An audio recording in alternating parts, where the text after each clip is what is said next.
நண்பர்கள் அனைவருக்கும் வணக்கம். இன்னைக்கு நாம இந்த வீடியோல எதை பத்தி பார்க்க போறோம்னா, ரீஜனல் சென்டர் ஃபார் பயோடெக்னாலஜில பல்வேறு விதமான பதவிகளுக்கு வேலை வாய்ப்பு அறிவிப்பு வெளியிட்டிருக்காங்க. அதை பத்தி நம்ம இந்த வீடியோல பார்க்க போறோம். இந்த வீடியோவை முழுவதும் பாருங்க. பார்த்த பிறகு மறக்காமல் உங்களுக்கு தெரிஞ்சவங்களுக்கும் இந்த வீடியோவை ஷேர் பண்ணுங்க. அதோட இந்த வீடியோக்கு லைக் பண்ணிடுங்க. வாங்க நம்ம வீடியோக்குள் போகலாம். ஸோ என்னென்ன போஸ்டிங் வந்து கொடுத்துருக்காங்கன்னா, project scientist 2, project associate 2, animal lab attendant. So இதற்கான அஃபிஷியல் நோட்டிஃபிகேஷன் வெளியிட்டிருக்காங்க. ஸோ வாங்க நம்ம டீட்டெயிலாக பார்க்கலாம். ஸோ இந்த அட்வர்டைஸ்மெண்ட் இருக்கு பாருங்க. ஸோ கிளிக் பண்ணுங்க. கிளிக் பண்ணீங்கன்னா பிடிஎஃப் ஃபைல் வந்து டவுன்லோட் ஆகும். ஸோ கைஸ் இதுதான் அஃபிஷியல் நோட்டிஃபிகேஷன். ஸோ ஒரு போஸ்டிங்கான ஃபுல் டீட்டெயில்ஸை பார்ப்போம். ப்ராஜெக்ட் சயின்டிஸ்ட் 2 ஏஜ் லிமிட் பார்த்தீங்கன்னா 40 வயது வந்து கொடுத்துருக்காங்க. இதுக்கான குவாலிஃபிகேஷன் பார்த்தீங்கன்னா டாக்டர் டிகிரியில் லைஃப் சயின்ஸ் பயோடெக்னாலஜி இது ஏதாவது ஒன்று முடிச்சிருக்கணும். 3 ஆண்டுகள் அனுபவம் இருக்க வேண்டும்.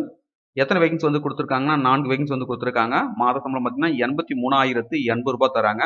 அதுக்கடுத்து என்ன போஸ்டிங் பார்த்தீங்கன்னா ப்ராஜெக்ட் அசோசியேட் 2 ஏஜ் லிமிட் பார்த்தீங்கன்னா 35 வயது வந்து கொடுத்துருக்காங்க. அதுக்கான குவாலிஃபிகேஷன் பார்த்தீங்கன்னா மாஸ்டர் டிகிரியில் life sciences chemistry biotechnology veterinary sciences இதுதான் ஒரு முடிச்சிருக்கணும். எக்ஸ்பீரியன்ஸை பொறுத்த வரைக்கும் 2 இயர்ஸ் வந்து இருக்க வேண்டும். எத்தனை வேகன்சி வந்து கொடுத்துருக்காங்கன்னா 4 வேகன்சி வந்து கொடுத்துருக்காங்க. அதுக்கடுத்து என்ன போஸ்டிங் பார்த்தீங்கன்னா animal lab attendant age limit பார்த்தீங்கன்னா 30 வயது வந்து கொடுத்துருக்காங்க. அதுக்கான குவாலிஃபிகேஷன் பார்த்தீங்கன்னா கிராஜுவேட் இன் சயின்ஸ். மினிமம் பார்த்தீங்கன்னா 60% மார்க்ஸ் வந்து வாங்கியிருக்கணும்னு சொல்லியிருக்காங்க.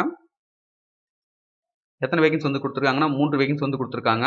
மாத சம்பளம் பார்த்தீங்கன்னா 22,320 ரூபாய் வந்து தராங்க. ஸோ இந்த பதவிகளுக்கு விண்ணப்பிக்க வேண்டிய கடைசி தேதி என்னைக்குன்னு பார்த்தீங்கன்னா 27 ஆகஸ்ட் 2020 ஆன்லைன் மூலமாக விண்ணப்பிக்க வேண்டும்னு சொல்லியிருக்காங்க. அதுக்கடுத்து பார்த்தீங்கன்னா ஆன்லைன் இன்டர்வியூ வந்து நடைபெறும்னு சொல்லியிருக்காங்க. ஸோ செலெக்ஷனை பொறுத்த வரைக்கும் பார்த்தீங்கன்னா ஆன்லைன் இன்டர்வியூ மூலமாக பார்த்தீங்கன்னா செலெக்ஷன் பண்ணுறாங்க. ஸோ நீங்கள் வீட்டில் இருந்தபடியே பார்த்தீங்கன்னா இந்த இன்டர்வியூ அட்டன் பண்ணலாம். நேரில் போயிட்டு அட்டன் பண்ண தேவையில்லை. தகுதியும் விருப்பம் இருக்கும் பட்சத்தில் நீங்கள் தாராளமாக விண்ணப்பிக்கலாம். மேலும் உங்களுக்கு கூடுதல் விவரங்கள் வேணும் இந்த நோட்டிஃபிகேஷனுடைய பிடிஎஃப் லிங்க் பார்த்தீங்கன்னா இந்த வீடியோக்கு கீழே உள்ள டிஸ்கிரிப்ஷன் மென்ஷன் பண்ணுறேன். டவுன்லோட் செய்து ஃபுல்லாக படிச்சு பார்த்துங்க. வேறு எதனா டவுட் இருந்தால் மறக்காமல் கமெண்ட்ஸ் பண்ணுங்க. மீண்டும் நாம் அடுத்த ஒரு வேலை வாய்ப்பு சந்திப்போம். அனைவருக்கும் நன்றி.